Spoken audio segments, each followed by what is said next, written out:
Hey, what's up everybody? So here is a quick video on how the Helvtica, how we pronounce that, Arcann hilt is assembled, or the chassis is. I just do a quick rundown. As you guys have seen, I redesigned the chassis. I did a crystal chamber, and it's all fully removable. I had to bore out this section to 24.4 millimeters, if I'm not mistaken. It might be a little bit less, like maybe 24.3. I have to check. Anyways, in order for me to be able to design a chassis that will properly fit and hold a removable battery setup, I probably could have kept it 7/8. Well, actually, it wasn't even 7/8. It was under 22 millimeters on the original inside diameter, and that was just way too small, and I didn't want to create a chassis of that size because it's just not enough material and it can easily break. So that's why I bored it out for a stronger chassis design. Down the line, I made some pre-drilled holes right here on the crystal chamber because I'm going to be adding some more gribblies. I just haven't had time to make those, but eventually I'll get to that and finish up that chamber, but it wasn't necessary for the install, so I went ahead and continued with that. I did replace the aluminum switches that it came with. For the brass ones I duplicated, and then I ordered some brass retention pins or screws as well, just to give it that nice contrast. And then I also will be replacing these. As you can see, these right here, I haven't finished these are sticking out a little bit, and these are what's holding the chassis in place. That's your chassis retention right there. So I need to shave those down just a hair, just so they don't stick out so much. But these are what's being used to hold the whole assembly together. And there is the pixel. Okay, so I'm gonna take this apart and show you how it goes together. All right, so we'll take these off.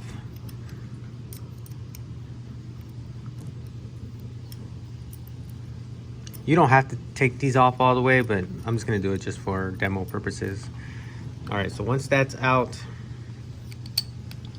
remove the pommel. And I did have to make a couple of sleeves because originally I wasn't going to change these out. So I created a sleeve to kind of be a bumper to hold it in place as well. So it's just an added level of retention, but this isn't necessary. I just keep it in there just because I already made it, so it's there. All right, so the way this goes is I pull from the chassis and then I push with my thumb, not on the pins, but on the flat part back here where it's clear, right up there. And I just kind of like pull and push, and then it'll all come out. Now, when you do go to remove this, you have to keep in mind that these switches will fall out, and they're a pain in the ass to get to put them back in. So what you want to do is you want to make sure you keep it at a 90-degree angle. So instead of it being flat, turn it 90 degrees, and it'll keep the switches in place and they won't drop out on you because they're a pain in the butt to put back in. All right, and then once you get it going, then it'll just all slide out nicely. And then there is the chassis, as you can see. And then here are the switches. Here is your pixel pins, the whole setup.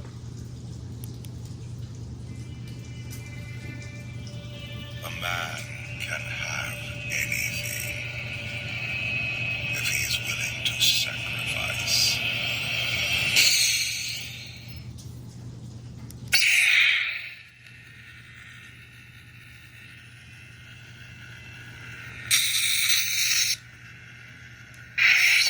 All right, and so there it is. Comes out pretty easy. Just gotta, the only thing you have to look out for are the switches, and then it's pretty much the reverse when you go to put it back in. So just turn it 90 degrees so it all lines up. I have mine set up with the top button being the aux and the bottom being the power. just because it's easier to manipulate when you're swinging it around or whatnot. But obviously, whoever installs it, or if you install it, you can choose your orientation for that. So since your pins are exposed and your battery's in, your board has power, you want to be very, very careful not to make contact with the pins on anything, so it doesn't short it out. So you just kind of want to guide it in nice and smooth.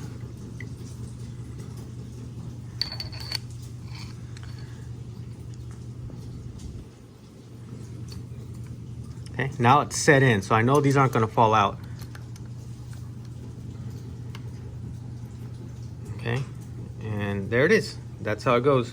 And then I can put this back in here to help with the retention, and tighten it down with the pommel cap, and I am all set to go, right? And then if I want to, see, it's not going to go anywhere, it's not moving, it's locked in, and then I can put these on here just for added retention.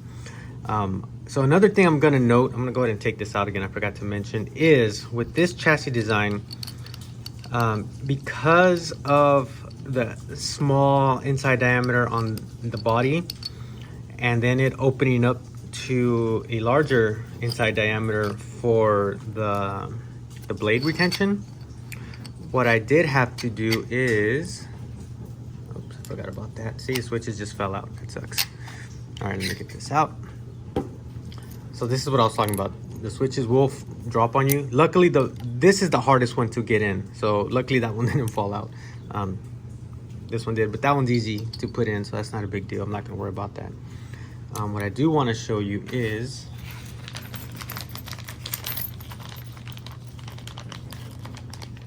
where is my little tool? Give me 1 second, I'll be right back.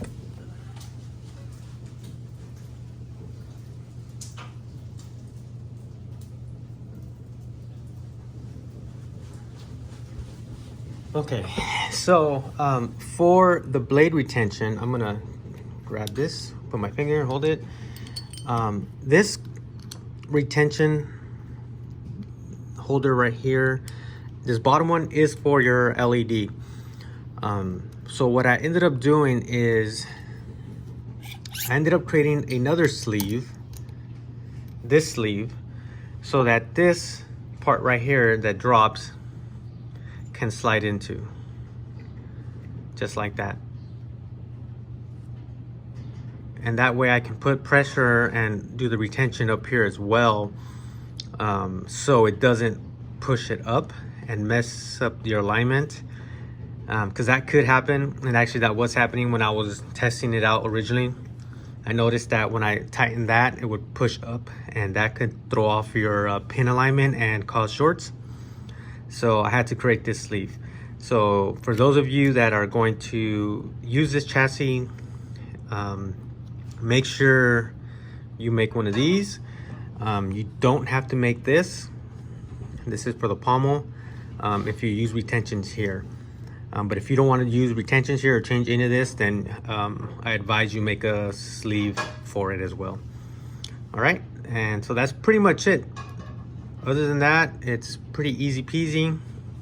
I am going to do some configuration to my board, but that is the fully removable crystal chamber chassis with 28mm speaker, 18650 lithium battery, CFX, dual tactile switches, Pixel. This is the custom Saber Shop Pixel PCB. If you want to use a different version, if you might have to do your own sleeve for it to fit it, because I think there's some that are a little bit smaller on the outside diameter, so it may not fit in my slot that I created for the custom Saber Shop. So just a heads up on that. All right, that's it. Thanks for watching. Have a good one.